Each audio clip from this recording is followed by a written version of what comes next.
ದೇವರು ಇನ್ನೂ ನಿನ್ನ ಜೀವನವನ್ನು ಬರಿತಾ ಇದ್ದಾನೆ, ಮಧ್ಯದಲ್ಲಿ ಪುಸ್ತಕವನ್ನು ಮುಚ್ಚಬೇಡ. ಫಿಲಿಪ್ಪಿ 1:6 ನೋಡುವಾಗ ದೇವರ ವಾಕ್ಯ ಈ ರೀತಿ ಹೇಳುವಂಥದ್ದಾಗಿದೆ, ನಿಮ್ಮಲ್ಲಿ ಈ ಒಳ್ಳೆಯ ಕಾರ್ಯವನ್ನು ಆರಂಭಿಸಿರುವಂಥವನು ಯೇಸು ಕ್ರಿಸ್ತನ ದಿನದ ಬರುವ ಒಳಗೆ ಅದನ್ನು ಪರಿಪೂರ್ಣಗೊಳಿಸುವನೆಂಬ ಭರವಸೆ ನನಗುಂಟು ಎಂಬುದಾಗಿ ಅಪೊಸ್ತಲನಾದ ಪೌಲನು ಹೇಳ್ತಾ ಇದ್ದಾನೆ. ನೋಡ್ರಿ ಪ್ರಿಯ ದೇವರ ಸಭೆಯೇ, ನಮ್ಮ ಜೀವನದ ಒಂದು ಅಧ್ಯಾಯವು ಒಂದು ವೇಳೆ ನೋವಿನಿಂದ ತುಂಬಿದೆ ಎಂದು ಇಡೀ ಕಥೆಯು ಹಾಗೆಯೇ ಮುಗಿಯುತ್ತೆ, ಅದೇ ರೀತಿಯಲ್ಲಿ ಮುಗಿಯುವಂಥದ್ದಾಗಿದೆ ಎಂಬುದಾಗಿ ಭಾವಿಸುವಂಥದ್ದು ಬಹಳ ದೊಡ್ಡ ತಪ್ಪಾಗಿದೆ ಪ್ರಿಯರೇ. ದೇವರು ಒಂದು ಅಧ್ಯಾಯವನ್ನು ನೋಡಿ ತೀರ್ಪು ಮಾಡುವಂಥ ದೇವರಲ್ಲ, ಇಡೀ ಜೀವನವನ್ನು ನೋಡಿ ತನ್ನ ಮಹಿಮೆಯನ್ನು ಪ್ರಕಟಿಸುವಂಥ ದೇವರಾಗಿದ್ದಾನೆ. ಸತ್ಯವನ್ನು ಗ್ರಹಿಸ್ಕೋಬೇಕು. ಇದು ನೀನು ನೋಡ್ತಿರುವಂಥದ್ದು ಕೇವಲ ಒಂದು ಪುಟ ಮಾತ್ರ, ಆದರೆ ದೇವರು ನೋಡ್ತಿರುವುದು ನಮ್ಮ ಇಡೀ ಜೀವನದ ಕಥೆ ಎಂಬ ಸತ್ಯವನ್ನು ನಾವು ಅರ್ಥಕೋಬೇಕಾಗಿದೆ. ಪೇತ್ರನು ಯೇಸುವನ್ನು 3 ಬಾರಿ ನಿರಾಕರಿಸಿದಾಗ ಅಲ್ಲಿರುವಂಥ ಎಲ್ಲ ವ್ಯಕ್ತಿಗಳು ಅಂದ್ಕೊಂಡಿದ್ದಾರೆ ಇವನ ಸೇವೆ ಮುಗಿದೋಯ್ತು ಎಂಬುದಾಗಿ. ಆದರೆ ಪುನರುತ್ಥಾನಗೊಂಡ ಯೇಸು ಕ್ರಿಸ್ತನು ಮತ್ತೆ ಪೇತ್ರನು ಮತ್ತೆ ಕರೆದು ಯೋಹಾನ 21 ಹೇಳ್ತಾ ಇದ್ದಾನೆ, ಪೇತ್ರನೇ ನನ್ನ ಕುರಿಗಳನ್ನು ಮೇಯಿಸು ಎಂಬುದಾಗಿ. ನೋಡ್ರಿ, ಮಾನವನ ವೈಫಲ್ಯ ಕಥೆಯನ್ನು ಮುಗಿಸುವುದಿಲ್ಲ ಪ್ರಿಯರೇ. ದೇವರ ಕೃಪೆ ಅಲ್ಲಿಂದಲೇ ಹೊಸ ಅಧ್ಯಾಯವನ್ನು ಆರಂಭಿಸುವಂಥದ್ದಾಗಿದೆ ಎಂಬ ಸತ್ಯವನ್ನು ಇವತ್ತು ನಾವು ಗ್ರಹಿಸ್ಕೋಬೇಕಾಗಿದೆ. ನೋಡ್ರಿ, ಶುಕ್ರವಾರ ಶಿಲ್ಬೆಯನ್ನು ನೋಡಿದವರಿಗೆ ಎಲ್ಲ ಮುಗಿದಂತೆ ಕಾಣಿಸಿತ್ರಿ.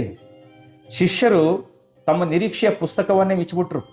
ಆದರೆ ಅವರಿಗೆ ತಿಳಿದಿರಲಿಲ್ಲ ದೇವರಾಗಲೇ ಭಾನುವಾರ ಪುನರುತ್ಥಾನವೆಂಬ ಹೊಸ ಅಧ್ಯಾಯವನ್ನು ಬರಿತಾ ಇದ್ನೆಂಬುದಾಗಿ. ನೋಡ್ರಿ, ಆದ್ದರಿಂದ ದೇವರು ಮೌನವಾಗಿದ್ದಾನೆಂದರೆ ಕತೆ ಮುಗಿದಿಲ್ಲ, ಲೇಖಕ ಇನ್ನೂ ಬರೀತಿದ್ದಾನೆ ಎಂಬ ಅರ್ಥ.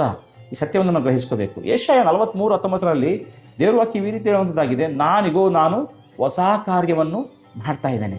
ನೋಡಿ, ದೇವರು ಹಳೆಯ ಗಾಯಗಳ ಬಳಿ ನಿಲ್ಲುವುದಿಲ್ಲ. ಅವನು ಹೊಸ ಕೃಪೆಯನ್ನು, ಹೊಸ ಅವಕಾಶವನ್ನು, ಹೊಸ ಭವಿಷ್ಯನ್ನು ಆರಂಭಿಸುವಂಥವನಾಗಿದ್ದಾನೆ. ಇನ್ನು ನಮ್ಮ ಜೀವನದಲ್ಲಿ ಒಂದು ಅಧ್ಯಾಯ ಕಣ್ಣೀರಿನಿಂದ ತುಂಬಿರಬಹುದು ಪ್ರಿಯರೇ.